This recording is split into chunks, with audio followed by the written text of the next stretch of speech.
ये है तहरीक अदम एतमाद का रिपोर्ट कार्ड। जो खबरें आ रही हैं वो बड़ी हलचल मचा रही हैं। तहरीक अदम एतमाद के सिलसिले में ही एक खत जिससे मुतल्लिक वजीर आजम इमरान खान ने दावा किया कि एक बैरूनी साजिश हो सकती है उनकी हुकूमत को गिराने के लिए।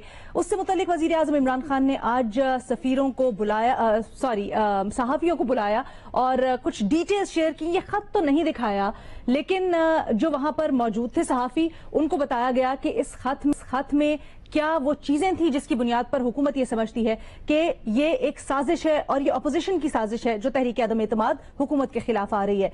अब कहते हैं कि जी ये खत है, पाकिस्तानी सफीर ने लिखा है, किसी मुल्क की तरफ से खत नहीं है। एक मीटिंग हुई जिसमें कुछ ऑब्जर्वेशंस या रिजर्वेशंस, तहफ्फुजात कहें, वो शामिल की गई हैं।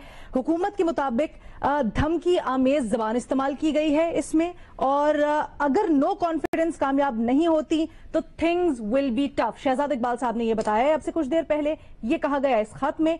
साथ ही साथ ये भी कहा गया है कि इफ नो कॉन्फिडेंस सक्सीड्स, यानी अगर नो कॉन्फिडेंस कामयाब होती है तो फिर एवरीथिंग विल बी फॉरगिवन, सब कुछ माफ कर दिया जाएगा। पाकिस्तान के तनाजुर में ये कहा गया है।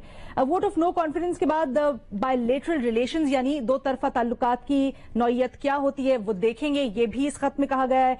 और ये भी ऑब्जर्वेशन की गई है कि शायद जिस मीटिंग की ये बात कर रहे हैं उसमें ये कहा गया है कि यूक्रेन रशिया की जो से मुतालिक जो पाकिस्तान की पॉलिसी है, वजीर आजम इमरान खान का दौरा, उससे भी शायद कुछ खुश नहीं है। इसके साथ साथ एक तरफ ये खत जिसको हुकूमत कहती है कि एक साजिश है, दूसरी तरफ खबरें ये आ रही हैं कि आज 196 अरकान कौमी असम्बली हैं जो कि अपोजिशन ने एक तकरीब रखी है, एक डिनर रखा है जिसमें शरीक हैं हुकूमत के खिलाफ।